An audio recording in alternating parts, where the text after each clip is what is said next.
Zeta Psi's storied history began humbly on a quiet street in New York City.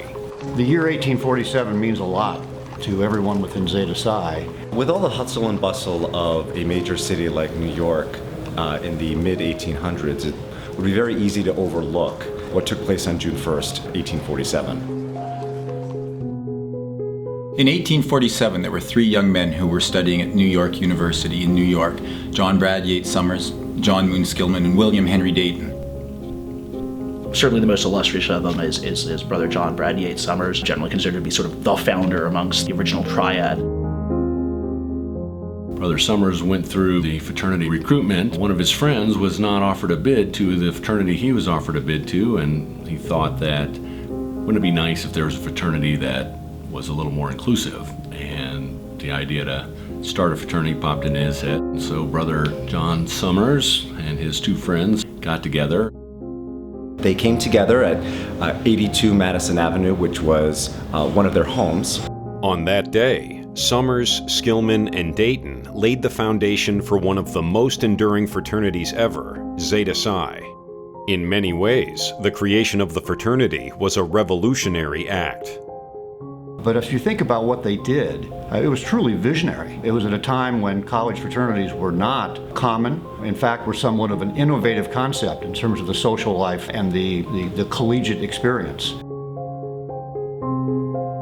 Universities back in the 1800s were a far cry from what you imagine today. I mean, they were often parochial places, especially the small liberal arts colleges in New England. So students really didn't have a lot of outlets beyond their academic careers, and so fraternities, along with some other kinds of literary societies, debate clubs at the time, were really an attempt by students to create an outlet for themselves to socialize and do something other than go to classes and learn Greek and Latin. Most fraternities were on small, rural campuses where there wasn't a lot to do, but Zeta Psi was founded on an urban campus in New York. They were one of the first fraternities in an urban setting, which is, I think, very interesting, and one of the firsts and distinctions for the fraternity.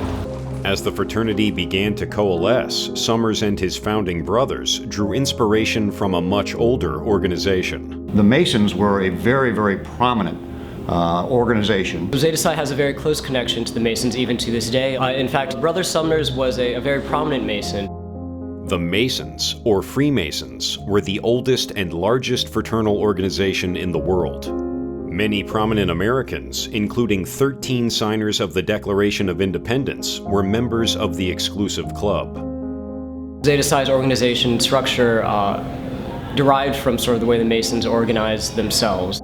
Probably the greatest legacy that we received from the Masonic tradition is a lot of the ritual aspects.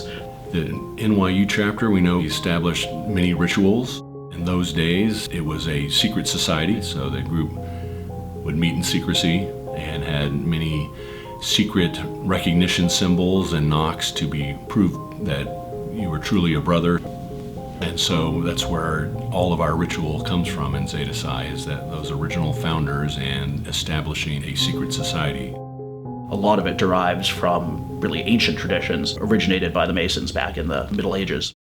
In 1 year, Summers, Dayton, and Skillman had laid the foundation for Zeta Psi fraternity, but the durability of the organization would soon be tested. Unfortunately, they weren't really around for as brothers close together for very long. Within a year of the creation of Zeta Psi, Brother Dayton he was diagnosed with tuberculosis by his physician. Brother Dayton did fall ill, moved to North Carolina, and then within the year, unfortunately, passed away. But to honor him, his other brothers continued on the legacy of the fraternity. The three founders live on, certainly in Zeta Psi history. They had the knowledge to begin the establishment of our organization and to create a sense of ritual and tradition and history that we still honor and adhere to today.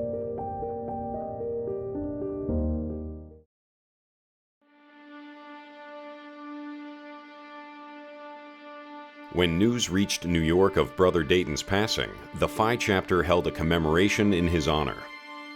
His willingness to labor for others, his uniformity of charity and disposition, meek luster of a piety that neither blazoned ostentatiously at one time, nor wavered and sunk at another, but shone serenely and steadily on, make him deservedly the favorite of all who knew him.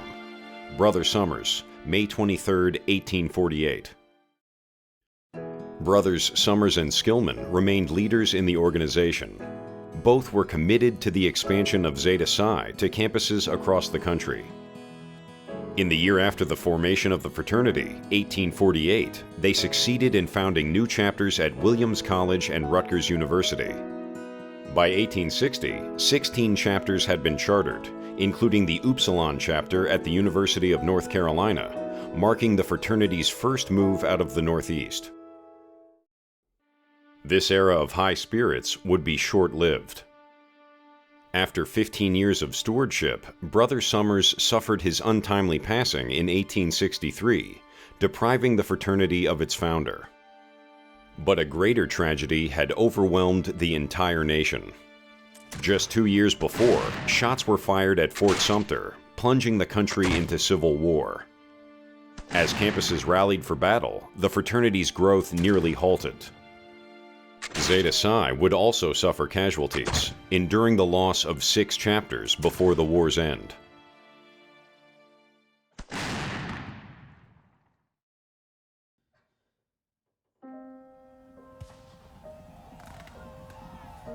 The American Civil War marked the darkest days of the young republic.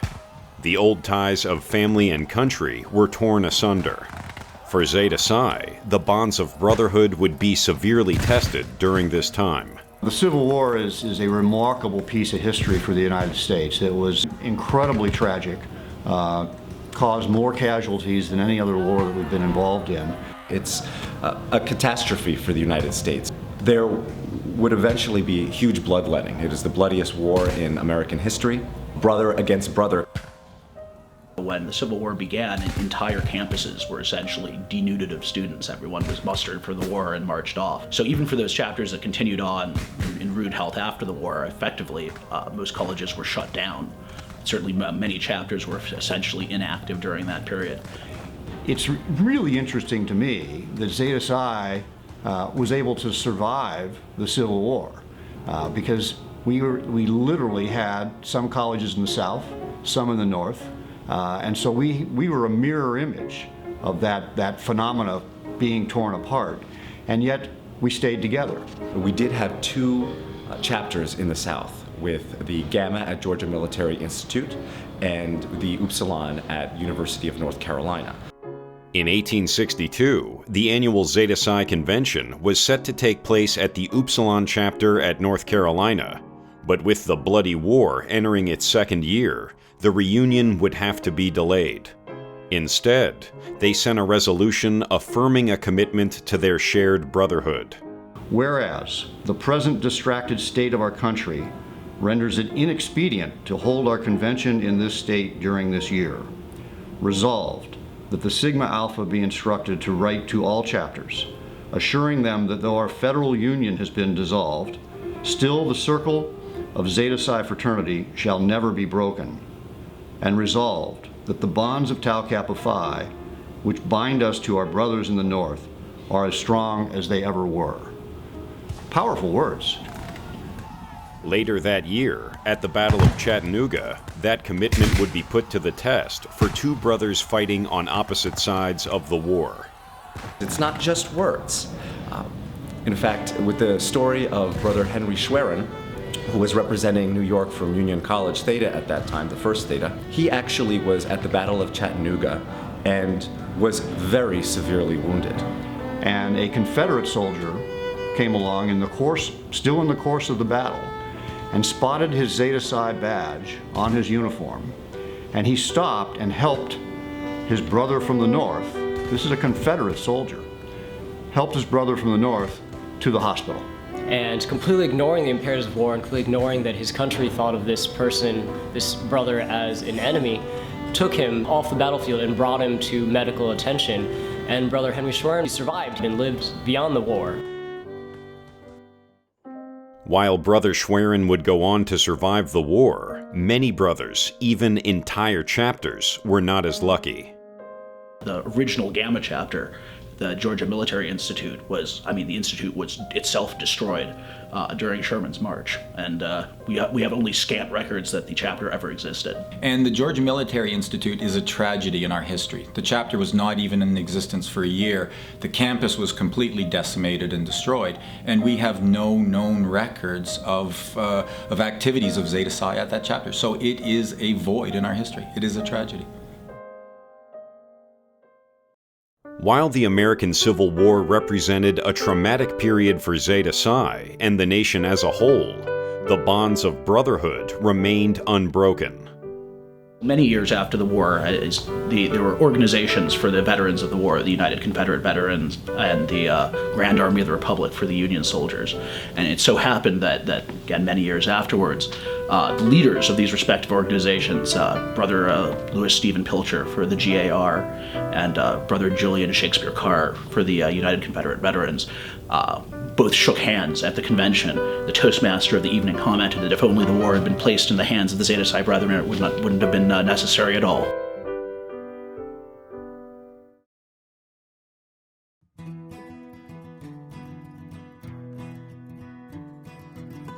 After the war, the nation began the long rebuilding process, putting itself back together and looking to the future.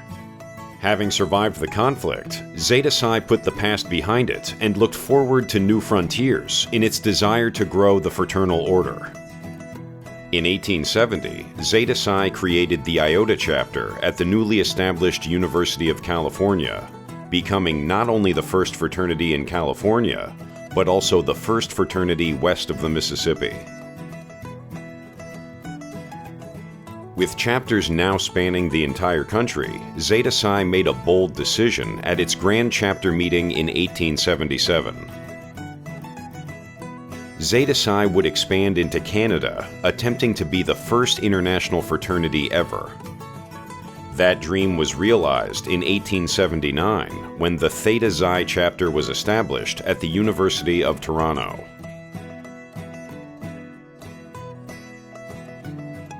Zeta Psi's string of firsts would continue when the fraternity established the Eta chapter at Yale in 1889.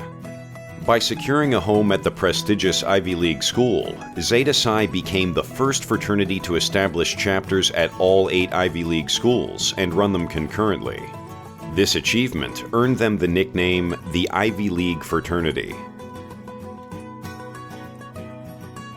By the turn of the century, Zeta Psi was the most successful fraternity in the country, counting thousands of active and elder brothers among its ranks. The impressive growth of the fraternity would require strong leadership as it boldly marched into a new century.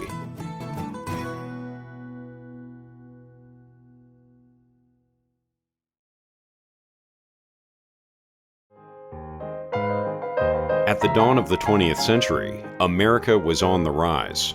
A national transportation system and communication network helped create a booming modern industrial economy. The West had been fully settled, and Americans spread from sea to shining sea. The nation's ascendancy onto the world stage could no longer be ignored. Zeta Psi mirrored America's growth. New chapters were added every year as the fraternity system became a fixture on college campuses. But the rapid expansion over great distances created a sense of isolation and separation in the organization as a whole. But Zeta Psi would soon find a new leader whose vision united the organization as never before and would propel it to even greater heights. His name was William Comstock. Whenever a Zate talks about Brother Comstock, we are invoking, I think, the essence of Zeta Psi. He personifies what we claim a great Zate should be. He had a vision for our fraternity. He developed plans for Zeta Psi that would ensure that we would not only survive the present era, but survive into the future. Bill Comstock was really a man of his times. He was Phi Alpha, the leader of the fraternity, early in the 20th century. The fraternal world had really evolved a lot since the 1850s when it was in its infancy. It was a much larger network of chapters. The world was modernizing and becoming larger in a lot of ways. And he saw that Zeta Psi needed to evolve as well. It's important to note that His vision comes at a time when the fraternity system was more of a loose confederation. We weren't really close together, there wasn't really strong communication, and as a result, his vision comes as a way of remedying that, making sure that we are a more close-knit brotherhood as opposed to a loose confederation of chapters across different states across the country. After graduation from the University of Michigan in 1899, Comstock remained active within Zeta Psi. He created a three-point plan that he believed would help bind the organization closer together, even as it continued to grow. In the early 1900s, he articulated what became known, and it is still known today, as the vision of Bill Comstock. And the three pillars around which he built that vision included things that have survived even to today. Brother Comstock's vision was to facilitate easier communication between the chapters. As the fraternity was growing, and as we were adding chapters in very, very diverse locations, we needed something that would pull us together. And he chose the device of a publication that would inform each of the chapters of the other chapters' activities, and that became known as the Circle of Zeta Psi. The Circle of Zeta Psi was an immediate hit, giving brothers a glimpse of what was happening in their organization all across the land. The annual publication remains a living legacy to this day, continuing to unite the various chapters after more than 100 years. The second vision was to not only say that we were a group of chapters that were independent of each other but part of a larger organization. He wanted to improve the communication by being able to share ideals and ideas amongst the chapters. So he established the position of a traveling secretary. Someone who could visit the various chapters, provide assistance, provide information, talk about what else is going on at the other chapters. That's particularly important because it shows that there is an international standard, that we all wish to be together, that we're all working together, and that there is support from the international to make sure that that standard is upheld. I think the traveling secretary concept survives today within Zeta Psi with our leadership consultants that we dispatch from our headquarters staff to visit, consult with our chapters, and again, let everyone really understand that they're part of something larger than just their local or chapter organization. Comstock's third pillar was perhaps his most ambitious and the one he fought hardest to realize. The third aspect of the vision of Bill Comstock was to establish a educational foundation to aid in both brothers in need and chapters in need. And today we have the Zeta Psi Educational Foundation. It's a multi-million-dollar endowment that is meant to focus on grants, on scholarships, and on membership education to make sure that our members are supported directly. The Zeta Psi Educational Foundation each year funds scholarships, funds our leadership training, and again, kind of completes that vision of Bill Comstock in terms of what we needed to do to truly strengthen this organization so it's more than just a so-called social fraternity. Bill Comstock died at age 70 in 1949, just 3 years after the establishment of the Zeta Psi Educational Fund. He had an extraordinary life. He served as a city alderman, a member of the Democratic National Committee that nominated Franklin Delano Roosevelt, and was elected the 33rd governor of Michigan. But for the brothers of Zeta Psi, Bill Comstock holds a special place in their hearts. He will be forever remembered as the man who pushed them into the 20th century and beyond.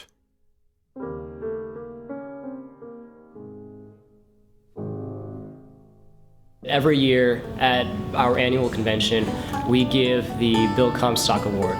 The Comstock Award is considered to be probably the most important award that Zeta Psi gives to its undergraduate chapters. The Comstock Award is a great reflection of part of the vision of Bill Comstock about chapters interacting with each other. And so this award was created to give to the chapter that best exemplified that vision for that year. And the goal was to visit as many chapters as possible. I think over time that developed into something a bit more sincere, a greater representation of Brother Comstock's vision. And that was not just to visit, but to actually work with brothers, to help with other chapters, to communicate and share ideas. And that is representative of the legacy of Bill Comstock. That's at the crux of Bill Comstock's vision. He wanted us to be a closer, tight-knit brotherhood, and I think that's really the heart of what he was trying to push forward.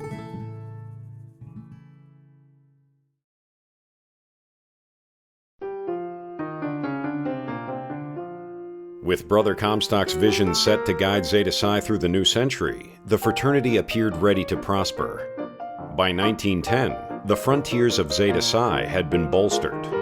The Iota chapter at Berkeley, which had been separated from the next nearest Zeta Psi chapter in Chicago by over 2,000 miles, was now joined in California by the Mu chapter at Stanford University. Zeta Psi's footprint in the American Midwest began to expand, with new chapters at the University of Minnesota, University of Illinois, University of Wisconsin, and Case Western Reserve University in Ohio. This newfound Midwestern reach gave Zeta Psi a foothold throughout the United States. In Canada, the outlook improved as well. The Theta Xi chapter at the University of Toronto was joined by the Alpha Psi chapter at McGill University in Montreal. The two chapters, thriving in Canada's largest cities, became leaders of the Zeta Psi community, hosting multiple conventions during this era. The future looked bright for Zeta Psi, but ominous clouds were gathering on the horizon. The groundwork for a truly global conflict had been laid in Europe. In August of 1914, the powder keg was lit, and dominoes around the world began to fall. The brothers of Zeta Psi would soon answer the call to war, and many would pay the ultimate price.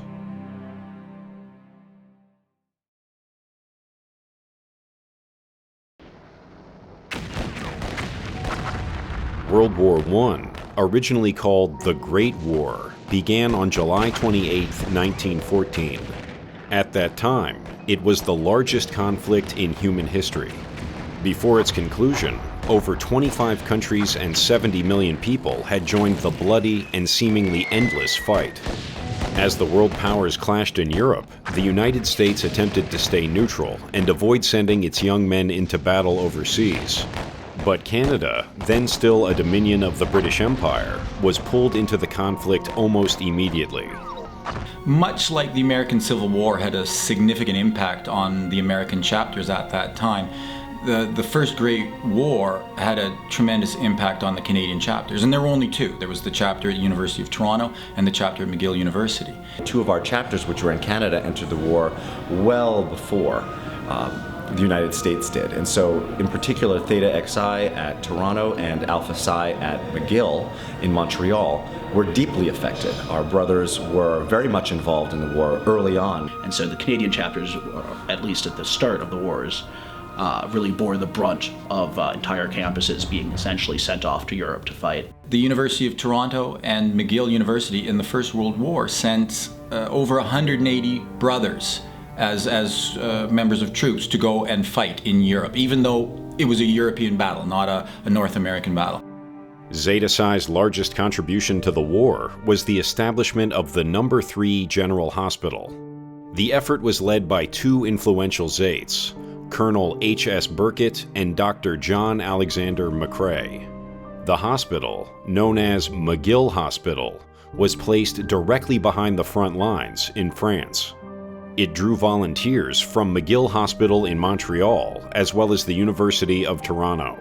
At the time of the war, Colonel Burkitt, who was an Alpha Psi brother, went over and set up the medical base in France, and it became known as it was known as the McGill Medical Base, but unofficially it was known as the Zeta Psi Base because all of the doctors who were serving over there were brothers of Zeta Psi. At a certain point in the war, the McGill Hospital was largely run by Zetas, and I think that comes to the forefront of what we do. By the end of the war, the McGill Hospital had admitted nearly 144,000 sick and wounded and performed over 11,000 operations. Brother John Alexander McCrae of the Theta Psi chapter would serve valiantly during the war, attending to the sick and wounded.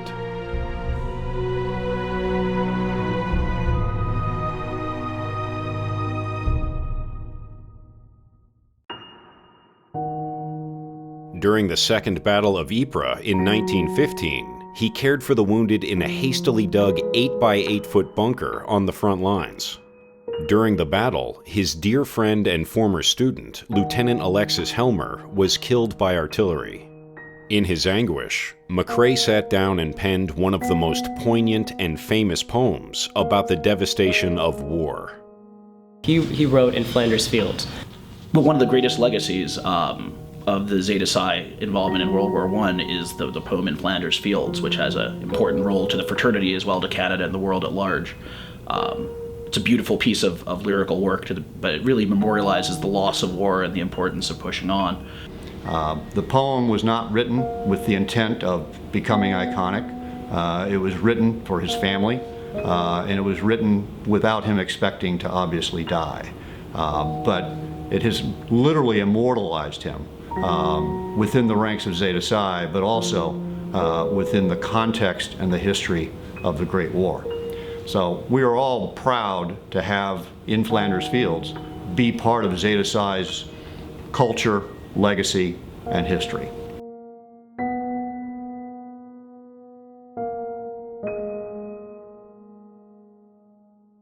In Flanders Fields the poppies blow, between the crosses row on row, that mark our place, and in the sky that larks, still bravely singing fly, scarce heard amid the guns below. We are the dead.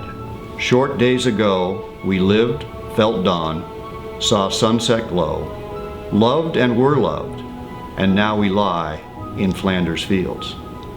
Take up our quarrel with the foe. To you from failing hands we throw the torch. Be yours to hold it high. If ye break faith with us who die, we shall not sleep, though poppies grow in Flanders Fields. In 1918, the Great War finally ended. Over 17 million souls had perished, including roughly half of the 180 enlisted Canadian Zetas. In Flanders Fields would continue to have special meaning long after the war had ended. Its legacy lives on in the Remembrance Poppy, worn and displayed prominently in Commonwealth nations each Remembrance Day. Every November 11th, we would stop at the 11th minute of the 11th hour of the 11th day of the 11th month, and we'd have a moment of silence. And it is common practice in all schools and in public areas to recite the poem In Flanders Fields. And many of us in the fraternity have memorized that poem, not because it's a required element of joining Zeta Psi, but because it's so moving and so important that it just begs you to learn the words to it. The Theta Psi chapter at Toronto and the Alpha Psi chapter at McGill, every November 11th, Remembrance Day in Canada, we recognize our fallen brothers with a solemn dinner and moments of silence. We list off our war dead to remember the legacy that they left, the freedom that we enjoy today because of the sacrifice that they made then. After the war, life returned to normal for the brothers of Zeta Psi.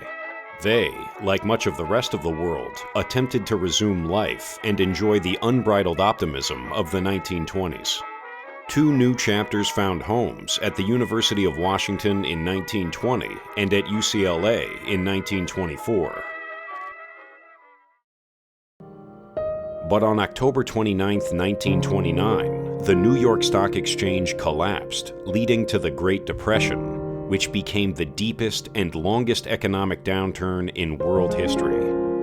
At its peak, nearly 15 million Americans were out of work, industrial production dropped almost 50%, and nearly half of the nation's banks were shuttered. For Zeta Psi, the Depression delivered a harsh blow.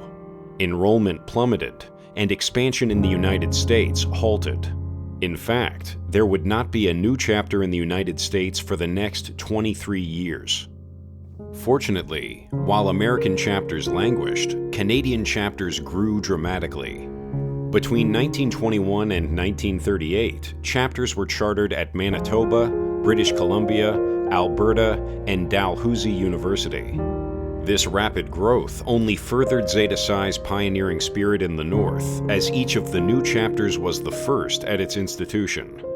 But the glimmer of hope provided by the growth in Canada would soon be eclipsed as the specter of war appeared once again. The Great War was sometimes called the War to End All Wars, but 21 years after its final shots were fired, mankind descended into another terrible global struggle. The Second World War, the bloodiest war ever, would involve nearly every nation on Earth. Zeta Psi brothers, like many of their generation, were quick to enlist and make ready for war. Over 2,000 Zeta brothers marched off to battle in the Atlantic and Pacific theaters.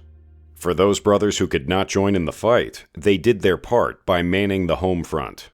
And one of the things that Zeta Psi did during those war years was it built essentially a network as soldiers and sailors were traversing the country to be shipped overseas that would provide help, support, as well as just collegiality to the soldiers and sailors that were on their way overseas. Under the leadership of Chester Lydecker, who was the Phi Alpha during the World War II years, was a massive letter writing campaign from Zetas and other loved ones back home sent to the troops over in Europe, and I'd like to think probably gave a lot of succor to people suffering abroad. Again, I think the initiative that was taken to do that reflects the sense that the brotherhood really is something that goes way beyond just the college experience. And here we are wrapped up in that the effort of the war, and yet looking for ways to provide a source of emotional support for the brothers that were on their way to actually fight overseas. Great testimony to, I think, the spirit and the strength of the brotherhood. On August 15, 1945, the war officially ended. 60 million people had perished worldwide, including 200 Zeta Psi brothers. The war had exacted a heavy toll, but the United States and Canada were set to enjoy strong years ahead. College enrollment would spike as the GI Bill sent an unprecedented number of young men to college. But Zeta Psi and the fraternity system as a whole were about to face a new set of unexpected challenges.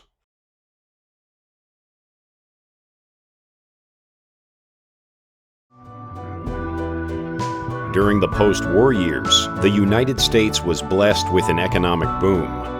Finally freed from the malaise of the Great Depression, the nation soared to new heights and assumed its place as the world's leading superpower. College enrollment skyrocketed, and the confident new graduates capitalized on the booming economy to create a strong, vibrant middle class. But as the counterculture took hold in the 1960s, there was a backlash against fraternities on many college campuses. In 1962, Williams College decided to outlaw all fraternal organizations from campus. This marked the end of Zeta Psi's second oldest chapter. In later years, Middlebury, Colby, and Bowdoin colleges followed suit and also banished fraternities. In 1972, Brother Greg McElroy was appointed executive director of Zeta Psi. He was handed the unenviable task of growing the fraternity when public perceptions of the institution had soured. His job was made even harder with the 1978 release of Animal House, which negatively defined the fraternity system for years to come. Despite the mounting challenges, Brother McElroy guided the fraternity to unprecedented growth, chartering 17 new chapters during his tenure. After 24 years at the helm of the organization, Brother McElroy stepped down in 1996, making him Zeta Psi's longest-serving executive director. As the fraternity entered a new century, the Brothers of Zeta Psi once again boldly set their sights on new frontiers. A truly global fraternity appeared within reach. As the 21st century dawned, Zeta Psi had endured for over 150 years. It boasted dozens of chapters all across the North American continent and continued to grow. Throughout its history, Zeta Psi had set and achieved audacious goals in its mission to expand their brotherhood. Looking ahead to the new millennium, Zeta Psi again decided to test the limits of what a fraternity could be with an ambitious new objective: England's Oxford University. I happened to be at the University of California visiting our chapter and had gone to a chapter meeting with the group. And as I was leaving, one of their members ran out to the parking lot and introduced himself, Omar Haroun, who was going to graduate that next May. And he said, "Hey, I just got accepted to a graduate program at the University of Oxford. Do you think Zeta Psi would like to go to Oxford?" It was a bold proposal. Oxford is the oldest English-speaking university and arguably the most distinguished center of higher learning in the world. It is an institution steeped in proud tradition. Bringing an American-style fraternity onto its campus would be an extraordinary achievement. And there was so much excitement over the idea, and that there was a brother that was willing to lead the charge on this, that we worked with Omar and ended up establishing our chapter at Oxford University. It was considered an experiment. Could we, in fact, export the values, the structure, the sense of brotherhood? Could we export that into an entirely different, not only geography, but there was no precedent in the British Isles for this type of organization. The next fall, the group grew and grew to a size that was significant for us to say, okay, let's really do this. And in May of 2008, we issued a charter to what we call the Iota Omicron chapter at the University of Oxford. We were the first fraternity to go over to Europe.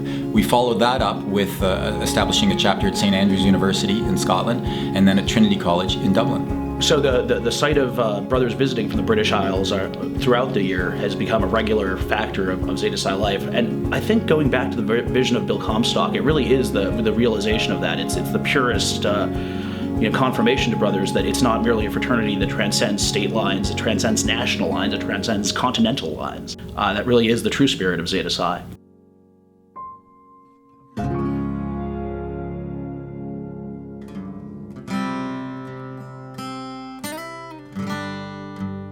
For nearly 170 years, Zeta Psi has written an improbable story. Well, it was really the dawn of fraternities in the country. I think it's just remarkable that we're still here today, despite all the changes that have gone on in the world since then. It has endured, despite the many challenges it has faced.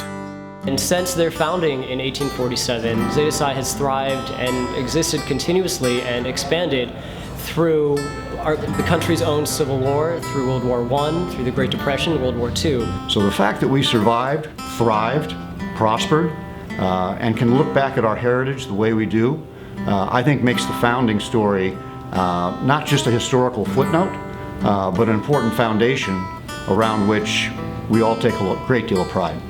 Today, Zeta Psi spans 4 countries and 2 continents. It is a brotherhood that brings comfort and joy to thousands of members around the world and continues to define what a fraternity can and should be. I see Zeta Psi continuing to grow, continuing to expand. Zeta Psi is sort of a constant in troubled waters. It really is an extended family, and it really is something that you can depend on over the years, and that's hard to find in life. Our 3 founders that we mentioned before established the fraternity based on principles and ideals that were important then, and they're still important today. And I think the success of Zeta Psi and our strength is because we believe in those ideals. And moving forward, they have to be the foundation of everything that we do.